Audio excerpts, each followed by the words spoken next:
hogaamiyaha xisbiga mucaaradka ah ee wadajir Cabdiraxmaan Cabdishakuur Warsame ayaa isaga soo guuraya hooygii uu ka deganaa aaga garoonka Muqdisho si gaar ah dhismaha ka soo horjeedka hoteelka caanka ah ee Jazeera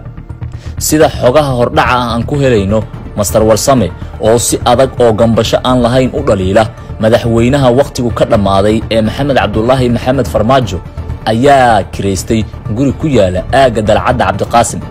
halkaas oo ah meel aan ammaan ahaan u wanaagsanayn siyaasigan ka aragtida duwan dawladdan horeyna ayba u weerartay dhismaha uu kireystay oo uu hore amni xumo darteed uga guuray xildhibaan Mahad Salaad ayaa ku yaala wadada aada dhinaca iskuulka Imaam Shaafici ee degmada Hodan iyagoo ay ku dhagan yihiin jaamacadaha Muqdisho iyo SIU xubno ku dhow musharaxan madaxweyne oo xogtan nala wadaagay ayaa ujeedka guuritaanka ku sheegay inay qayb ka tahay qorshaha guud ee mucaaradka ku doonayaan inay isugu ballaariyaan caasimadda si ay u kordhiyaan cadaadiska ay ku hayaan fila Soomaaliya goobta uu degay Warsame ma ahan meel ay ka dhow yihiin ciidan dawladeed wuxuuna ka sokow dhinaca dawladda uu qatar ugu jiri karaa inay si sahlan u weeraraan kooxda shabaab laga soo bilaabo Khamiistii ilaa iyo hadda waxaa gurigan oo qalabayn aan caadi ahayn lagu wada ku sugan General Indacade oo sheegta inuu mucaaradka amnigoodu sugayo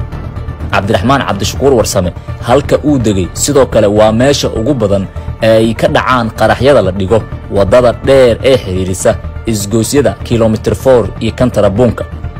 dhowr jeer oo hore waxaa ka dhacay tiro qaraxyo ah tusaale ahaan January 7 2021 iyo February 8 2021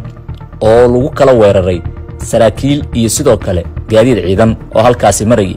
tani waxay muujinaysaa in aaga uu Cabdiraxmaan doortay aanay ahayn meel amni ahaan isaga u wanaagsan xubno ku dhow Warsame waxay inoo sheegeen in xalay oo u dambeysay aagaasi ay isku hor fariisteen ciidamada dawladda gaar ahaan kuwa duufaan iyo saddex kamida ilaalada Cabdiraxmaan Cabdishakuur kadib markii lagu amray inay hubka dhigaan maadaama laga shakiyay